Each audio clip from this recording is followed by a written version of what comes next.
annual Startup Boston Week. The mission of this conference is simple: to bring together the entire startup community across every industry, department, and funding stage. Startup Boston exists to connect, educate, and celebrate this ecosystem while serving as a trusted, unbiased guide to the best resources that can help you start and scale your startup or your team. My name is Linda Brown, and I'll be your host today. I have been a serial startup person or junkie or whatever you want to say since 1993 or 4. It's been a long, long time. And I love this conference, so I really want to give a thank you out to Suffolk University. The fact that they donate this space for all of us to come together in one place for 1 week and just talk about all this stuff. I love this event. This is my second year volunteering, and I get an Airbnb for a week. So I really love this event. I hope you guys are getting a lot out of it too. Suffolk also has an entrepreneurship program. If you're interested in learning more, they're on the 5th floor. And with that, I will turn things over to Jake, who's going to be our moderator today. Thank you. Oh, yeah, right. Yay, us. Hey, everyone. I'm Jake Laverne. I am founder of a startup called Spec Story, and we are all about helping with taking the prototyping that you might be doing with AI and turning it into specifications for the rest of your team. And we're going to go through, do some introductions. I've got a bunch of questions. This is going to be sort of a discussion style panel. I think the thing that unites all of us is that we're very product focused leaders. And we're just experimenting a ton with what AI means in terms of customer discovery, user discovery, design, UX. So that's what most of the topic's going to be about. We'll make sure that there's time, a good chunk of time, especially for your questions, to come to the panel. We're all learning together, so we'll just do our best to figure it out. I'm going to pass it down for introduction. So first to Ann. Hi, I'm Ann Griffin. I run a company called Griffin Product and Growth. I focus on AI product strategy, AI, what do I even call myself? Yeah, AI product consultant. I help startups and scale-ups actually build AI features that customers love and aren't things that are just, here's a throwaway thing that's like filled with hype. In addition to that, I also do AI education. So I have a course on O'Reilly called Jumpstart Your AI Career. I also have done guest lectures at Columbia, West Point, several other universities. And I also am a Forbes contributor on AI and strategy. Hey, I'm Eileen Ani. I'm a product designer, and I currently am leading the product design team at Docker, which is focused on software developers. Woo! Hi, everyone. I'm Mimi Liu. I'm a one-trick pony. I've spent my entire career at the intersection of healthcare and technology, also a startup junkie. These days, I'm co-founder and co-CEO of Mind, which is really focused on making recovery the norm for people affected by serious mental illness, so schizophrenia, bipolar, and related disorders. We offer AI-native hybrid care. So basically, we employ clinicians who provide the recovery services, but also build really amazing technology to help our clinicians and the families they serve. Amazing. Well, let's get started. I've got ChatGPT set to run this whole show. No. So let's start off, and we'll just talk a little bit when we're talking about using AI for customer discovery, product discovery. What's one thing that's changed about your product discovery process as a result of AI? I mean, there's a lot more hands-on, I'll say, evaluative research with customers because I'm able to quickly spin up prototypes. All that stuff Marty Kagan has been talking about for years, where he's like, we need to have this product team and we need to get things out iteratively to the customer, get feedback as early as possible so that by the time we actually ship it, we already know that they love it, right? We want to de-risk things. And so it really allows us to de-risk a lot faster, a lot earlier in the process. And so that is, I think, the biggest thing, and also empowers me to be able to, I'll say, instead of trying to convince a founder, hey, that probably doesn't sound like a great idea, I'm able to let the customers speak very early on to that. And then they're usually like, oh yeah, all those customers are saying that like they can't see this, or this doesn't work for them, or they're confused. We got to change something. And I'm like, yeah, that sounds like a really great idea. Yeah. And are you prototyping? Are you convincing these founders to do prototyping? You have teams that you work with? I'm usually doing a prototype, and then usually the teams and founders are usually just super excited because they're like, oh, now I have a visual of this thing that we're talking about. It was and I was usually saying, hey, I'm going to put this in front of customers, but they love that idea. They love this iterative approach. It's just sometimes for people, you get so much inertia and how you've been doing things for so long. And so now you have this tool where instead of saying, oh, we're going to have to take developer time, we're going to have to take designer time, and it's going to be a couple weeks before it gets into customer hands. It's like, hey, you can do something, I mean, depending on which tool you're using and how much it fights back, like an hour, maybe like a couple hours, and getting that into customers' hands as quickly as customers can reply and say, hey, let's talk on Thursday. Yeah, this is a good one. I'm wondering, Mimi? and- Yeah, I totally agree with everything Anne said. And on top of that, I mean, I'm a software engineer by training, now turned founder. And what's been really interesting, especially for an early stage startup, is AI really blends the line between traditional separate roles when it comes to releasing product. So when it comes to product discovery, it actually creates this really, I mean, I find it really exhilarating to be like, it doesn't matter what your role is. If you're pointed at the problem, you're clear about what you're trying to test and what value you're trying to deliver. I think it brings down the wall between different functions in a way that I think is really collaborative and really generative in a way that, didn't used to exist. Yeah.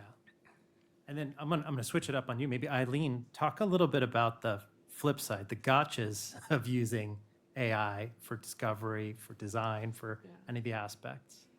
Yeah, I mean, I think the thing for me is, going into it knowing what you're trying to discover. And I think there is this inclination of, oh, we can make so much so quickly, let's just do that, and not necessarily having the questions of what problem are we trying to solve, and who are we trying to solve it for, and what are we trying to learn by prototyping, instead of just sort of building because we can build, having some strategy behind that in terms of what you're trying to learn. And I think that no matter how amazing the tool is and how fast it is, like nothing is going to solve that for you. You still need to have that strategic thinking going into it. The prototype is only one part of the equation. Yeah. Go ahead, you had a thought. In addition to what she said, the other thing that I find, in addition to, hey, you really need to understand the problem, is also sometimes people think that this prototyping is magic just because also they allow you to export code. So there's some people who maybe are less tech savvy who say, well, there's code. You guys built something that looks pretty convincing. Why can't you just go and build it? Like, why is that not a day? Why is that not a week to now make this thing a reality?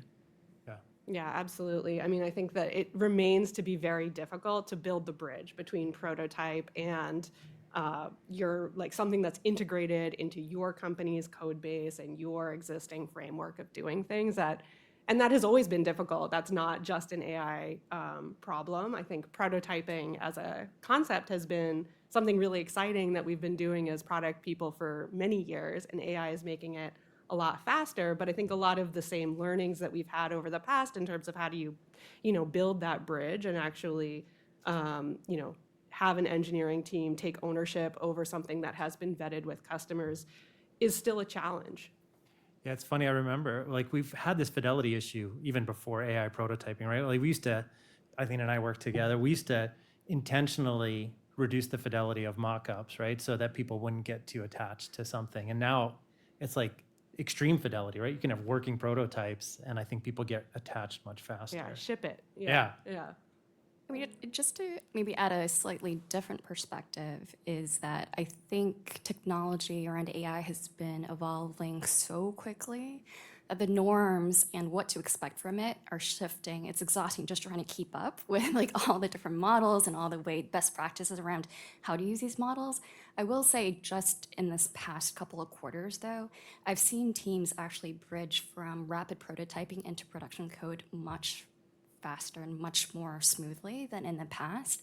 And so now the challenge is like understanding when is that possible, when is that not? And I think it makes the challenge that all of us are highlighting that much harder. But I will say, it's been really remarkable to share best practices among the community of engineers, product folks, designers, because I think there's actually like a huge spread in the bell curve of adoption and what is possible in terms of acceleration with AI.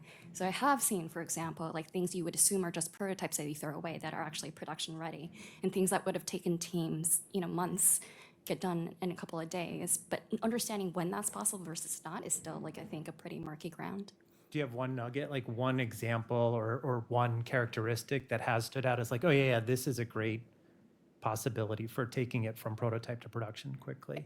Yeah, I would say up until recently, a lot of back-end code is a lot easier to just use AI to accelerate. I mean, lots of engineers I know are like, yeah, especially when it comes to like CRUD and like, just very sort of standard back-end kind of updates. They're basically just hands off. Like AI writes the code, AI reviews it, and they just kind of look over very small snippets. But the vast majority of that code, they're not looking over. I think it's more on the front end that very recently that started to change to be like, oh no, we can actually also get to, especially with very standardized, like, popular languages, like, and frameworks, UI frameworks, like, it's been blowing my mind, honestly. So for example, there's a project where we had to release a new payment system because we were doing things manually before. And then we just recently launched, actually this week, something direct to caregivers, that self-service, using AI coaches to kind of teach them skills around communication with their loved ones, because so many of their loved ones don't have insight into the fact that they're sick. So like, communication's a huge challenge. But going from treatment services to kind of this self-service mobile experience meant that we would have a lot more signups, a lot more payment stuff too. And so we used Stripe, and basically, the developer was able to create a Git work tree, have Claude Code experiment and prototype the new payment platform pretty much on its own. And we deployed it a week later. And it would have, I guarantee you, taken us, quite a lot longer than that previously. I'd say probably 4 to 5x that. So I'm just saying it's possible. Things are moving. Things are moving fast, right? Yeah. Yeah, and maybe this one's just so fascinating. I'll pick up on it, and I think ask all of you this: like, is it the same people that are prototyping that are taking to production? Are you seeing a split? Like, still more traditional roles on the product side, doing the prototyping and then handing off to teams for production? Like, how are you seeing this prototype to production flow? So I'm mostly seeing it with product and design people. Not that engineers can't. I think in smaller startups, maybe engineers are doing that to say like, hey, here's what I was thinking, if it's like easier for them to spin something up. But mostly I'm still seeing it with product and design people, because they're like, hey, we're in the realm of, we were thinking about like, how does this solution function? Like, how do we design the end-to-end flow of how this works? And then saying, great, this is not just a bunch of like kind of canvases and Figma. This is actually something where you can click through to get a better idea of not just the static image, but also the movement, the flow, to better understand friction. Yeah, so you're seeing traditional roles adopting new process. That's a big chunk of what you're seeing. Yeah, that's what I'm seeing. And then Eileen? Yeah, I think where I currently am is very engineering centric, and there's always been a culture of prototyping amongst engineers. And so it's never been purely a product and design activity. I think it's just the tools that have changed, really, in terms of the speed that you can do that with. We have a member of our team that set up V0 to work with our design system. So it makes it super easy for anybody to get something that actually, fits with the system that we're all working with. And so it really is, it's engineers, it's product people, it's designers, everybody's doing it. And I think it's less about kind of the assembly line of person to person and more like, what's the flow of an idea? And anybody can be involved in any part of that process. Yeah, that makes sense. I was just going to add, agree. And then also, some of the most exciting moments is when I've seen our clinicians actually get into prototyping as well, and using things in a really creative way. And it was like a cultural shift at the company, going from, especially, dealing with the vulnerable populations that we support. I think there were a lot of ongoing concerns around ethics around AI, and especially with AI hallucination that's been making headlines for appropriate reasons. But it's been interesting to kind of think about how to leverage the good that can come from good and really activate not just traditional product engineering design folks, but folks outside of those disciplines to really empower them with their concepts and what they want to test. Yeah, this generalization trend is really interesting. I mean, we work with a lot of startups, and to a T, like every single one of them, everybody codes now. Like there's no such thing as a non-coding startup employee. Well, I'm also seeing outside of the startup world, people that are a subject matter expert in something that is traditionally non-technical just be like, I have this idea and I want to get it out there. So I have a friend, she's a fractional chief people officer, and I showed her Replit and she's like, this is so cool. And she became really obsessed with it. And so she, for her own clients, actually will, so I would say they goes beyond prototypes, but she's using the tools like Replit, V0, that sort of thing, and basically builds things like functional tools for people to do timesheets and things like that, because she's been in the people HR world for so long. She knows where a lot of those systems that they're forced to use, like Workday, Concur, like it's not that she's putting financial data in these things, but there's so many of these things that kind of tie into people and people management, the things that she's just like, here's where I know these break down, and she's able to actually spin these up herself without having, because this is more like bespoke kind of things, like spin those up on her own. Yeah, internal tools a lot. That's a good one. Maybe shifting gears a little bit, right? So we've all had experience with product discovery and customer discovery well before AI came on the scene. Let's talk about some things that really haven't changed. I'll start with you, Mimi. Like, what hasn't changed about the product discovery, the customer discovery process itself? I think we've already emphasized that knowing what questions to ask and what you're trying to do is so important. And I think to ground that, I think what doesn't change is you still have to develop deep empathy and understanding of who you're building for. So we do a lot of recordings of all of our internal meetings, a substantial number of our external meetings. So one of the nice things about that includes meetings with families that are looking to learn more about our services.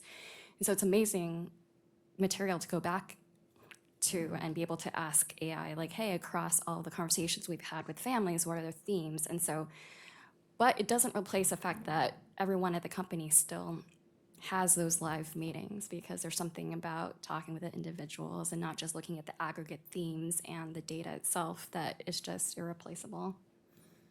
I was thinking the exact same thing. You still need to talk to people. I think there's always this urge with a bunch of us to like find tools that can kind of make us or allow us to skip that step, but you can never, ever skip that step. You always have to talk to people.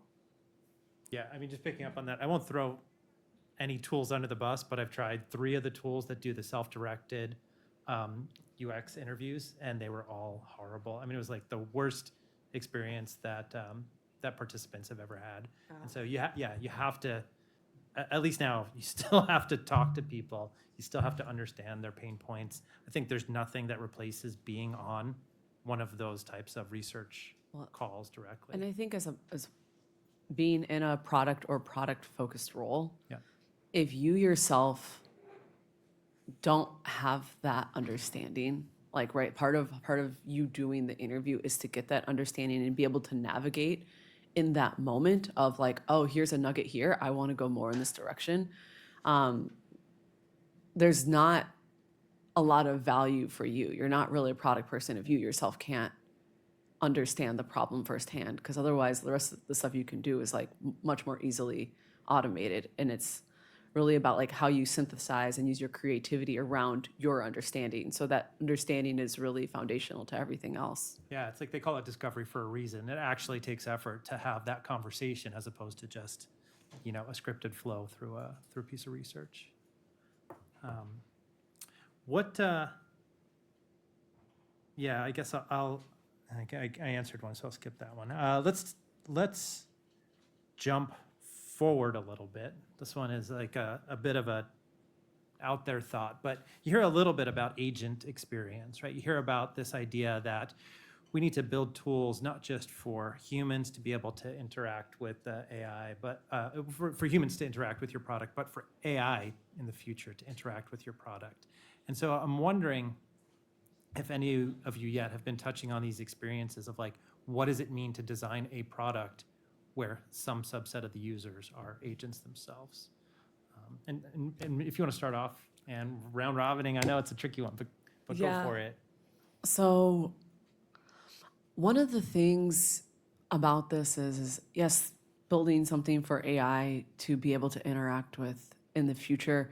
But one of the conversations around agents is also that there still needs to be a human in the loop with where AI is today.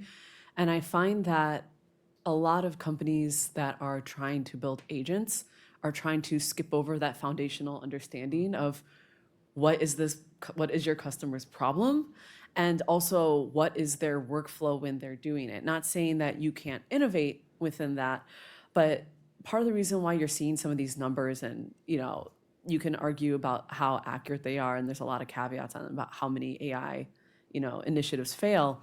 But if you don't really understand something that is going to take multiple steps on behalf of a human, it's going to be really hard to now have a tool that like AI is going to interact with like another AI and say, hey, like we're going to be able to help your human be able to do these steps as well. I think other than that, I think a lot of it comes down to foundationally understanding your user enough to have the right data and sharing that in a way where it has the right context, because I think that's one of the most important things when you think about agents is like, because they make certain decisions. And so giving them not just here's data, but context around that so that they can make the right decision for the next step. Because I mean, I don't know how many of you guys have tried to use something that's supposed to be an agent, and it was so bad that you're like, I'll maybe come back to this in 9 months when the technology gets better. And I see some head nods. So that's kind of where I am. I think there are some companies that do it well, but I see a lot of companies just trying to, ride the agent hype wave. Yeah, that's a good one, right? So your point is it's not agents all the way down. Somewhere you get to a human, and it's important to focus on that human. Exactly. Because even Stripe, they've built out a lot of agents and MCP servers, but at some point they're interacting with some website AI that's talking to those, right? That's like a human at some point is still directing to make a payment or needs to make a payment. And so maybe at some point you say, hey, I want my agent to book me a hotel in Boston during Startup Boston Week. That implies there needs to be some sort of payment made. But I will just say, like, there's probably other context around how that payment works and what needs to happen in the process, or even just, hey, maybe ask with them, hey, is this the right card? Is this, is this, do you want me to even make this payment? I think those are things like maybe that's not even the payment itself, but there's a lot of context and things where you need to actually have the AI understand, well, what would the human actually want here? Because I wouldn't want someone to go make a non-refundable payment to a hotel where all the rooms share a bathroom down the hall, at least for me. So that's something where you have to understand context to actually make these type of decisions. Yeah, it's a good one. And maybe to pick up on it, at Spec Story, we're working in a space that is sort of bleeding edge of users using agents, right? So we're in software development space. You actually see people not just experimenting with, but having success with running multiple coding agents, multiple instances of Claude Code or Codex. And even there, almost all of what we focus on are the human pains of trying to run and manage multiple agents. And we talk about splitting your attention and like being distracted. Coming up with experiences that let somebody bounce between multiple agents is where a big part of the pain point is that we're trying to help solve.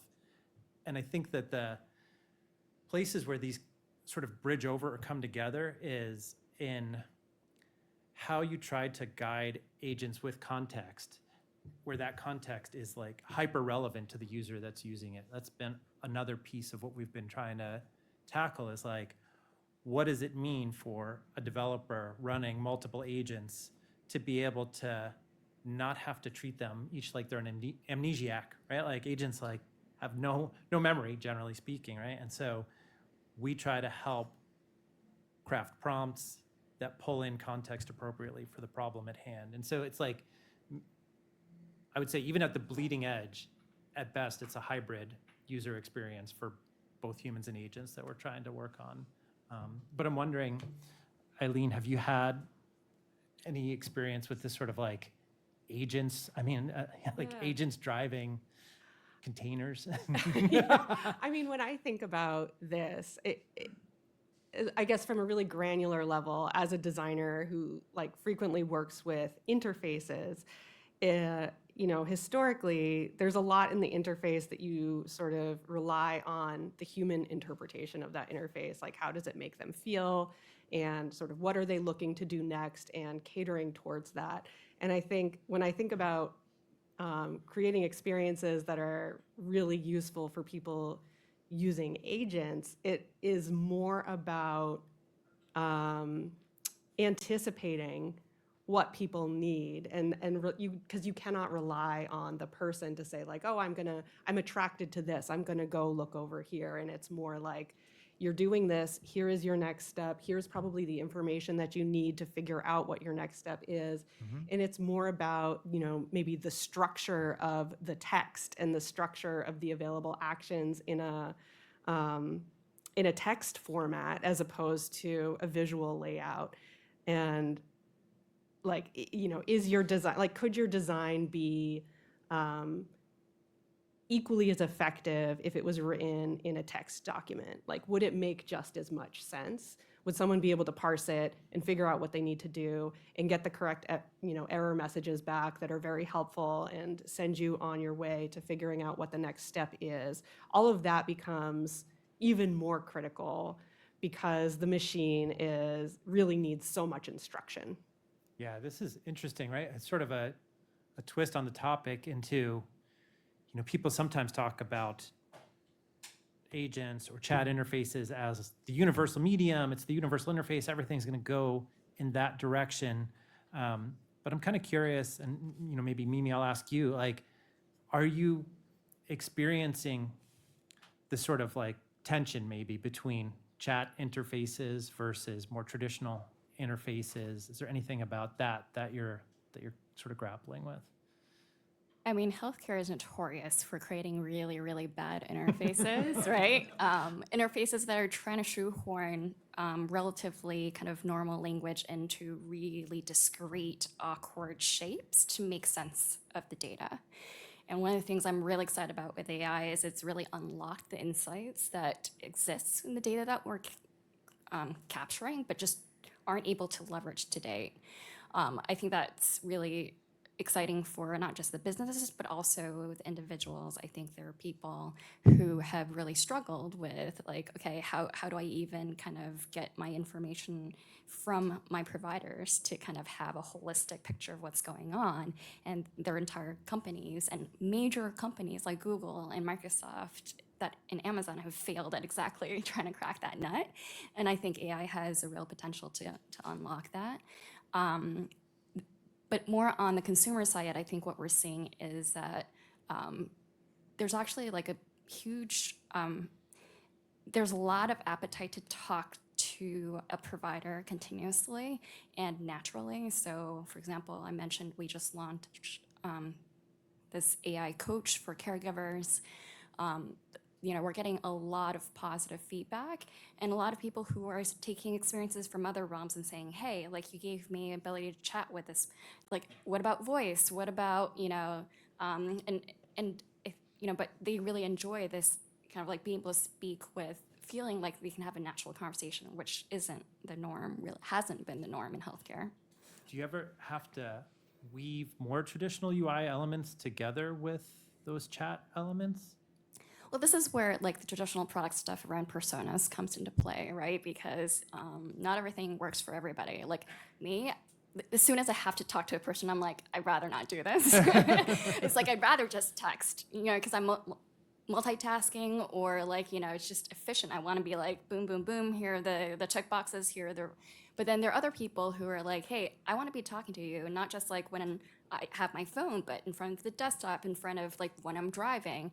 And so, it's interesting how the norms are shifting and it's not correlated to age. It's actually, and I think personas. So I think we try to be really thoughtful about, what all those dimensions.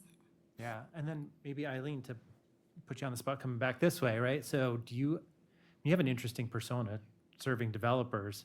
Like, is there a mix of chat interface and other elements that you've been experimenting with? Yeah, I mean, I think especially for people who identify as makers and have been using tools for so long to really have a lot of fine-grained control over the craft, it's difficult to just sort of let go of all of that and turn everything into a bunch of like text instruction. And I think a bunch of text instruction is not necessarily the end goal. Like we have a lot of other tools that give you that fine-grained control, and it needs to be a marriage between, when are you want to just ask for something quick, and when do you get tired of being like, no, but do it this way, no, but do it that way, no, and you really just want to be able to, fiddle with the controls yourself. And I think that can't really go away, because communication I guess words only get you so far. There's so much room for interpretation. Like, you really need to have all of the fine-grained control. I think it's difficult for people to fully let go of that. Yeah, that makes sense. And then maybe a slight take on this. So when we are building chat interfaces into products, are there new techniques and approaches for either prototyping or discovery that you're using to try and like make it so that it's not just a mock-up with a wall of text? Like, how do you even prototype chat interfaces, or how do you like figure out whether you're onto the right system prompt? Like, what do you do for chat interfaces? I mean, we could say like chat interfaces, but I think that's part of, I think everyone's been thinking that because people saw ChatGPT in 2022, and that's their model of what now generative AI is. And I think, I compare it to, you guys remember what MapQuest used to look at? If you don't remember, go Google it. Because I looked at it a couple weeks ago to prove the same point of in the 90s, early 2000s, it was okay and acceptable for websites to look like that. And now we, know what good design is, and like that's the expectation. And I know we've had this thing of startups should build something that's scrappy and that kind of thing, but also our expectations have shifted. So exactly how scrappy something is for us to trust it, especially in certain things, like if you're a developer, there's a certain level of depending on what you're building, you need to have trust in it. In healthcare, you need a lot of trust. And I think about it framing less about the interface as a chat interface and thinking about, hey, what is the right interface?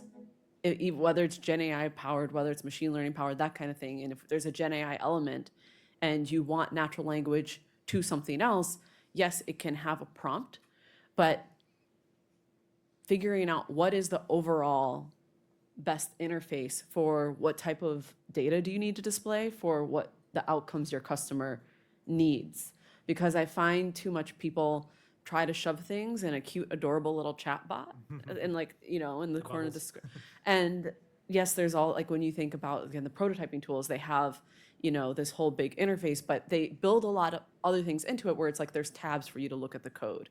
There's other places for you to go to do integrations. You're not doing everything completely through a massive wall of text.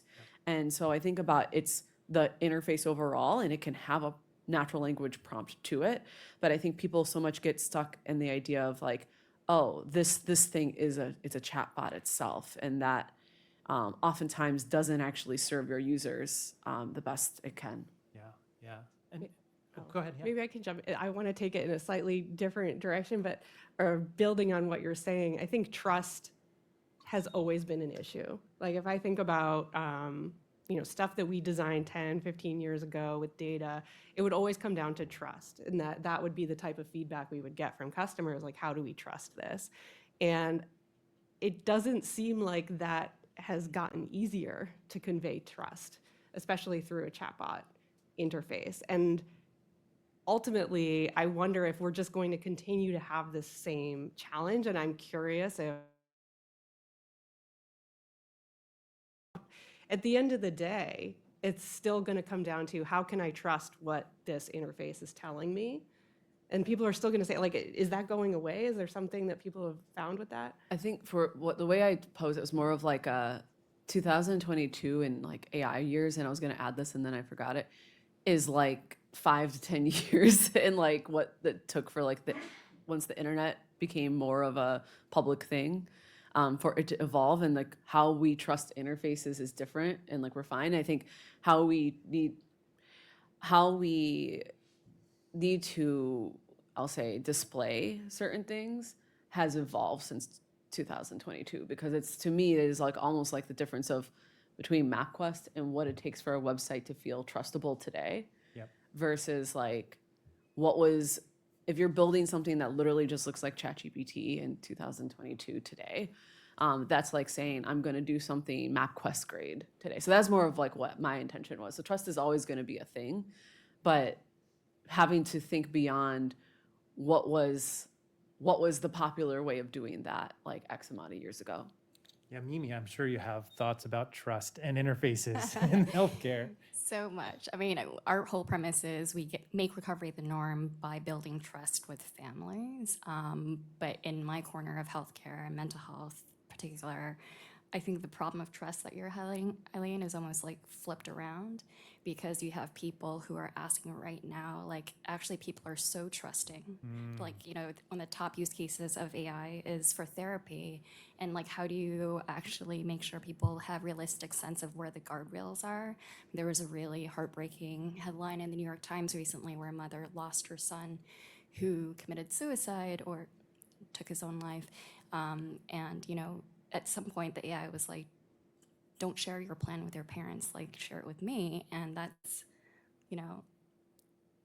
so we're in this whole new era, and trust is the theme, but I think the specifics in pockets like where I sit are so different. And so there's like the engineer in me and kind of like the founder in me at tug of war a lot of times, thinking about like how, like, I think appropriately right now technology is under a lot of scrutiny, being like, just because you can build something doesn't mean you should necessarily, or maybe you should, but like, how are you being responsible about that? How are you thinking about the ethical implications? So I think it's hard in this moment not to kind of grapple with that. Yeah, that's an amazing point, right? I mean, it comes back to this notion of, know your user, know your customer, know your persona, right? Because the skepticism that a developer brings to an AI tool is going to feel very different than the trust that somebody might inherently bring to a healthcare tool, right? Especially if it's providing what seems like extremely accurate advice. And so, yeah, trust is an interesting one. Maybe another piece, sort of related to users, because everything always comes back to our users and people.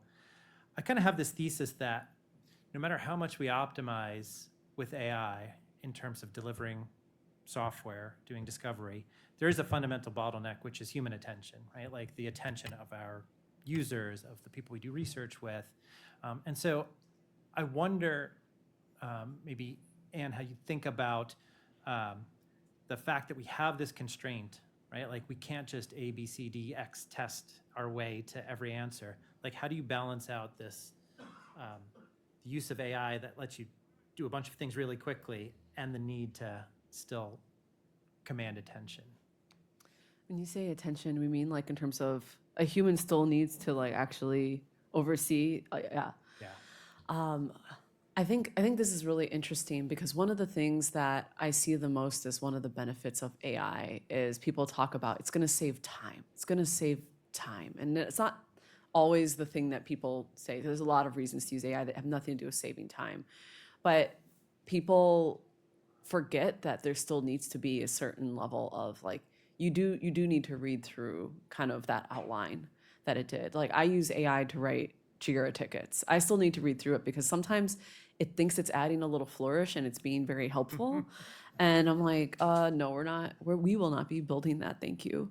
So as much as it's saving you time, I think there's this element of, you still need to actually see. One of the things we talked earlier about are some of those tools that also will not just interview people, but synthesize data. And one of the things that I've found, and these tools have gotten better over time, is that part of the reason why you do need to actually understand your customer yourself is sometimes these tools oversimplify what they think you should do.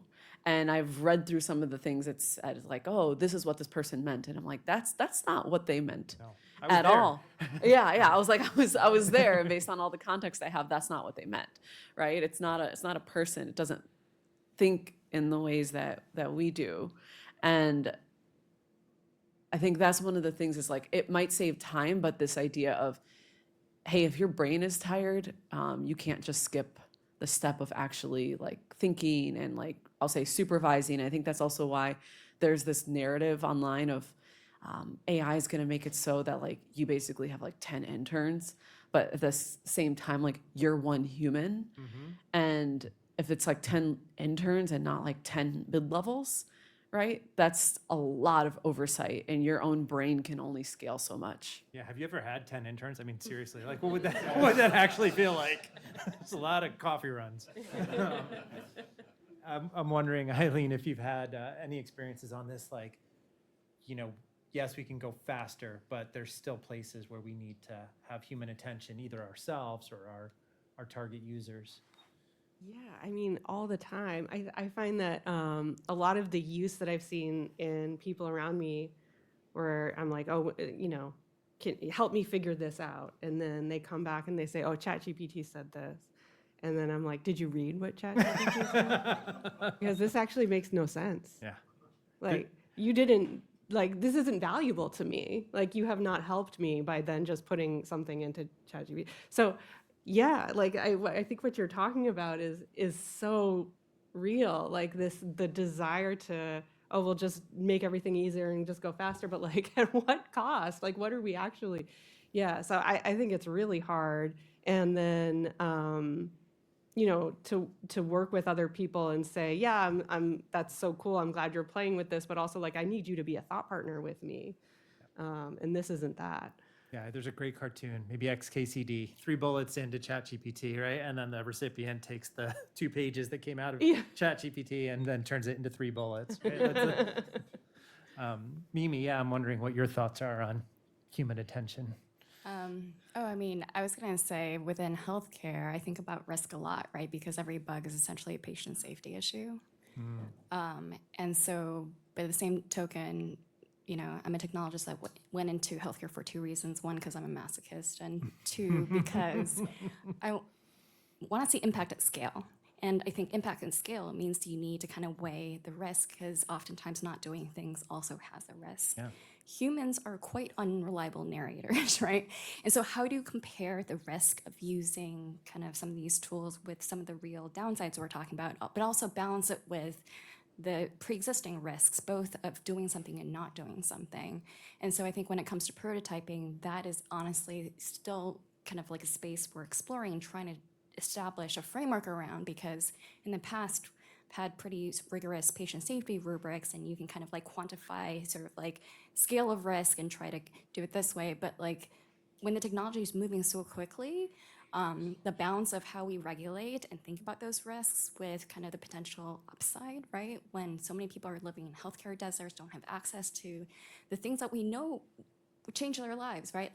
And so it's, I don't have an answer clearly, but that pragmatic lens though, to be hey, how do we balance all of the risk factors when you think about both the action and inaction, is something we think about a whole lot. I wanted to just touch on that about healthcare. I don't work in healthcare, but it's interesting because there are a lot of studies that have shown when AI and a doctor work together. I know you're kind of in the mental health space, but when they work together, it actually is oftentimes better than AI or a human alone. But sometimes where the problem is that people get this perception that the AI is smarter. So there was actually a recent study where I don't remember the context, but it was in healthcare, where a bunch of people, like basically like a medical profession, weren't double checking the outputs from AI, and it was actually leading to worse outcomes. So there also becomes this thing of like, oh, the AI's got it, and so that attention to checking things is really important, because it's interesting, because when both work together, there have been studies in healthcare as well as in like predicting recidivism. AI plus humans together do better, but when you just say like, I'm just mentally on autopilot, I don't have to read this, the AI is smarter than me, it leads to worse outcomes. Yeah, yeah. Oh, go ahead. Yeah, one of the things that I think isn't something I'm seeing happen, but what I really think there's potential for is to use tools like these to actually generate more ideas and explore more possibilities before you commit to one direction. And I think that's something that's really relevant to me as a designer. And that's always been sort of a design philosophy, that you shouldn't just sort of build the first thing that you come up with. And this actually unlocks the possibility to really explore different things. I think what we're seeing is kind of the opposite of that, where it's like you haven't even fully put all of the thought into the one idea that you now have and are committed to. But actually, what if we went in the other direction and used this to challenge our own biases and say, like, hey, this is my idea. Can you give me 3 more very distinct ideas that challenge this and that I can pit against it? And I think that would be a really cool use of the technology in a prototyping sense. Yeah, I think that's spot on. I've actually had a very recent example of having to ask the AI, just give me all of the reasons why this idea won't work. And it's very helpful. It's extremely helpful. But maybe we'll open it up now to questions from the audience. A cloud project that is set up specifically to do that for me. Nice. Hello, my question is for Eileen. So recently I'm facing an issue where I launched a platform, but the initial feedback that I got was the platform, the front end looks vibe coded, so we can't trust it. So my issue, so the question was, when we are developing something or designing something, how can we integrate trust signals into the platform so customers can Yeah. easily, yeah. I think that's a great question. I don't think there is like slap this badge on it, designed by a human, and that's going to solve it. Like, I think that this has always been a challenge. It's not just in the age of AI, of saying like, how does an interface communicate trust? And I think it's about understanding, what are people looking for? Like, what do they trust? What kind of, if you could turn the question back around on these people, like, oh, it looks vibe coded, I don't trust it. What do you find trustworthy? Is there a platform or a product that you really do trust? And what makes you feel that way? Because I don't think it's a feeling. It's very ethereal. And I think it's about asking those questions. And if you can get somebody to kind of engage with you on that level, and that would give you a direction to head.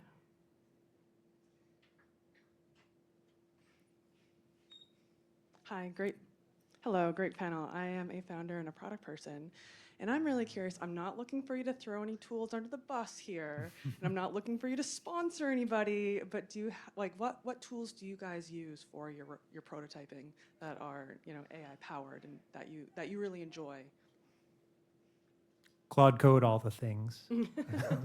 But yeah, we're a developer tool where we've got a bunch of development background. So we use Claude Code a lot and push it well beyond writing code. We use it for writing research theses. We use it for synthesizing research. So Claude Code's been amazing. It's situationally dependent for me. So if I'm trying to do something where I need to do it like relatively quickly, like with a UI, I can hand off to anyone, but also I can easily pass it like my OpenAI API keys or something. I'll usually use Replit. I've heard Lovable also allows you to like pass it your API keys. More recently, if I want something that's like better designed and I don't care as much about it being like AI powered itself, I use this tool called Polymet. So that is like much, I'll say, it looks like a designer actually designed it, and then I'll drop the files into warp.dev, which are basically like a command line set of agents. I haven't, until like 2 months ago, I hadn't touched a command line in years. But Warp is surprisingly good. It's really easy for me to actually understand what it's doing, much so better than like the traditional prototyping tools. It's more of a set of developer agents, but like using it for like prototyping of it's going to build something that actually looks like the nice designs that you designed in another tool. It's pretty good. Could you repeat that? Is that Warp? So their site is warp.dev. Thank you. Any others? If you guys could also answer, because you have very different perspectives as well, coming from design and healthcare. My team has mostly been using V0. I don't know that that's because it's like the best, but that's the one that we've been trying out the most. And so I think, and also Claude. Yeah.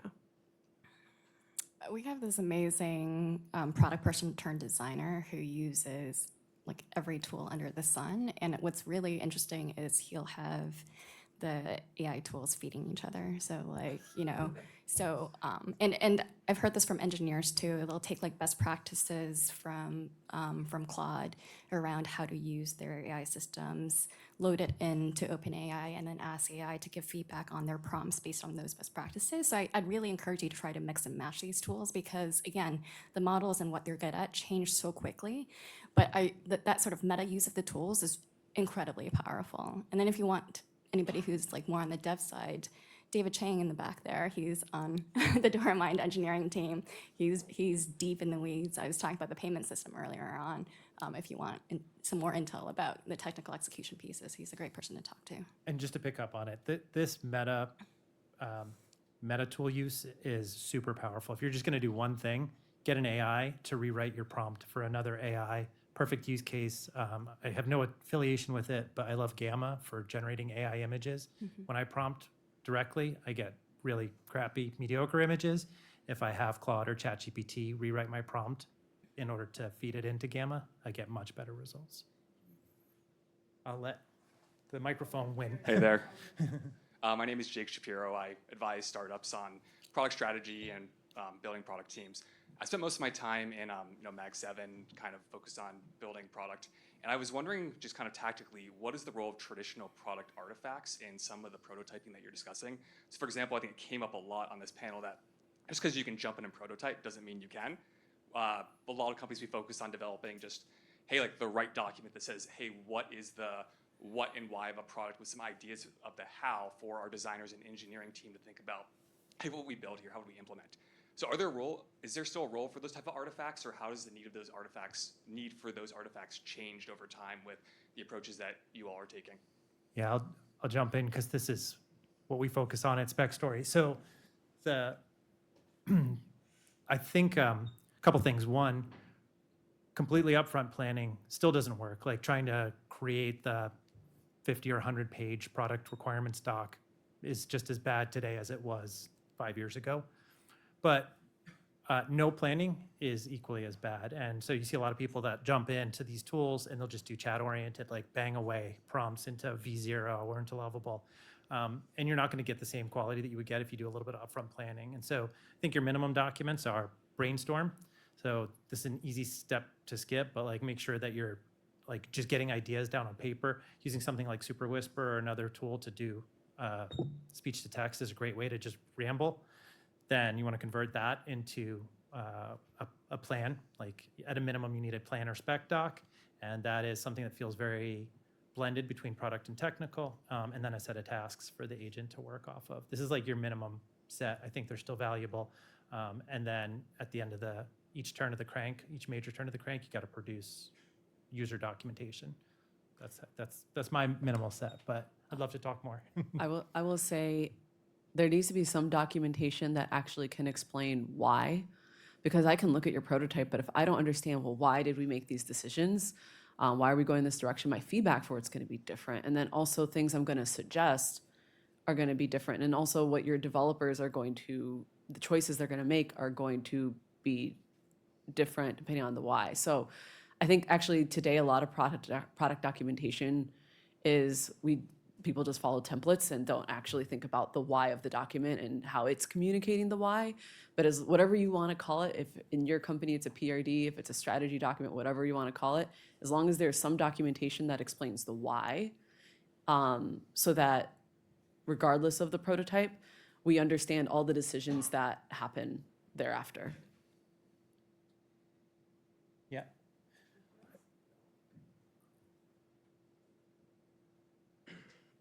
My name is Hayden Harper. I'm an undergrad student at Boston University.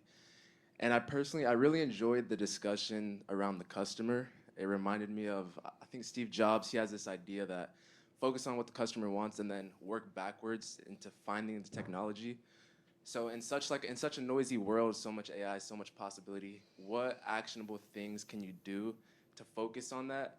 And then I guess the second part would be, what are the risks of not focusing on that, and how can that lead to the downfall of a certain project? Yeah, it's a great question. Actually, I think Jobs said the customer has no idea what they want. Forget them.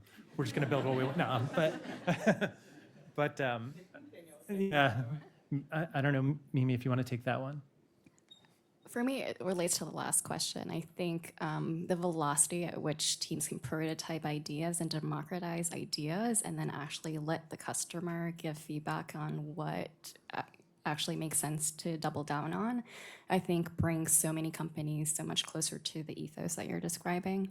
So that's, I think, yeah, just I'd say there's nothing that replaces actually taking it out of like a meeting room setting and putting things in front of people.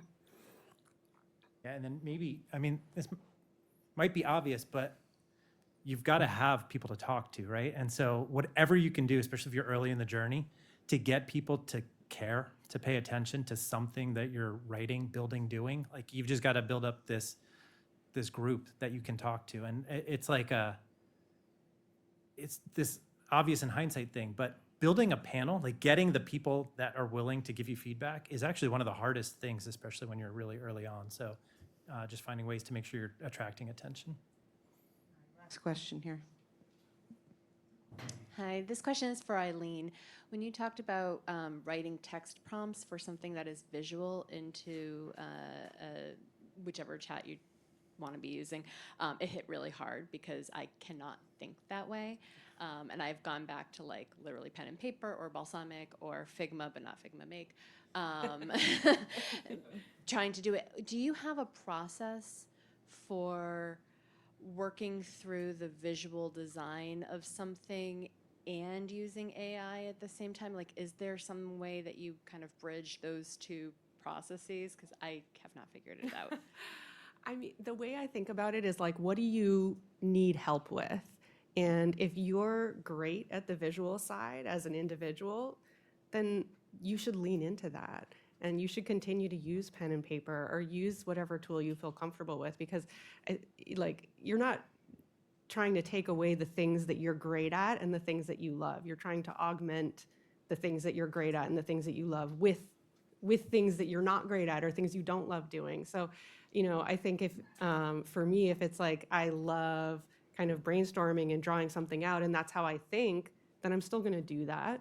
And then that can become the input to say like, oh, hey, give me some feedback on this idea, or give me like 3 different visual directions that you might take with this idea. I don't think that you need to get the machine to do what you're already great at.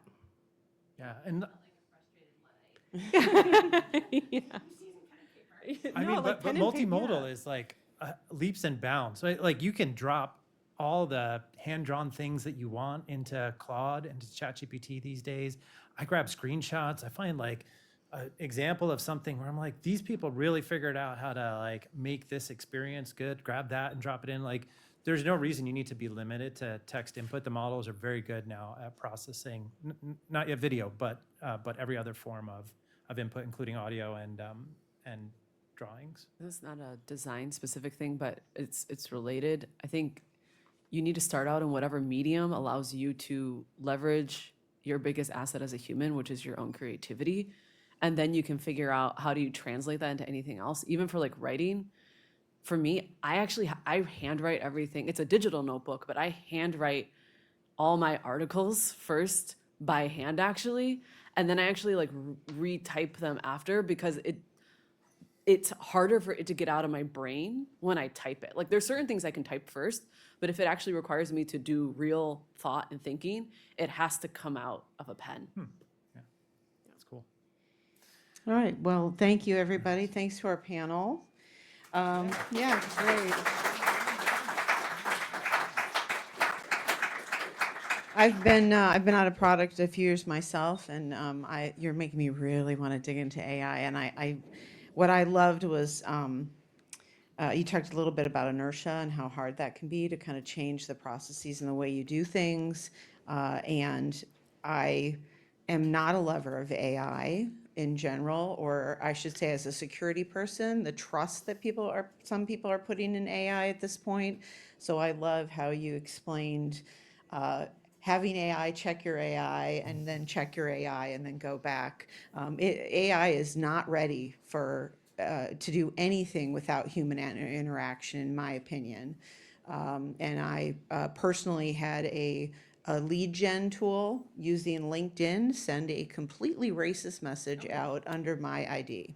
So when I tell you that AI is not ready to represent you and what your brain can do, it's really true, but the tools are so powerful. So I really enjoyed hearing you all focus on the speed and productivity and enhancement that it brings to what people are good at and what product people know as a discipline. So thank you for that. To get through my have to say, we have a lot more in store for the rest of today, and also a reminder that we have the startup crawl happening tonight. They'll split you up kind of like you're in preschool, 1, 2, 3, 4, 5. You'll go one. The ones will all go one place. The twos will all. It's very fun. It's a great networking session where you can maybe take that time to get a little closer to individual people and make those deeper connections that may lead to jobs and opportunities and who knows what, right? That's why we're here. If you're joining us virtually, you don't need to go anywhere. Just choose the next session, and we'll be back shortly. Don't forget headshots, and if you talk to Kevin Tai, you'll get tagged, and so you'll get a text every time you appear in one of the Startup Boston photos that he takes. It's really fun. I keep getting texts. You were spotted in this room, so it's really fun. And with that, I want to thank everybody. We have a half hour in between sessions, but I do ask that you kind of make your way out of the room so we can get ready for the next session. There's plenty of mingle space outside, and I will get my mom voice out if you do not leave eventually. Thank you. Enjoy the rest of Startup Boston. Thank you.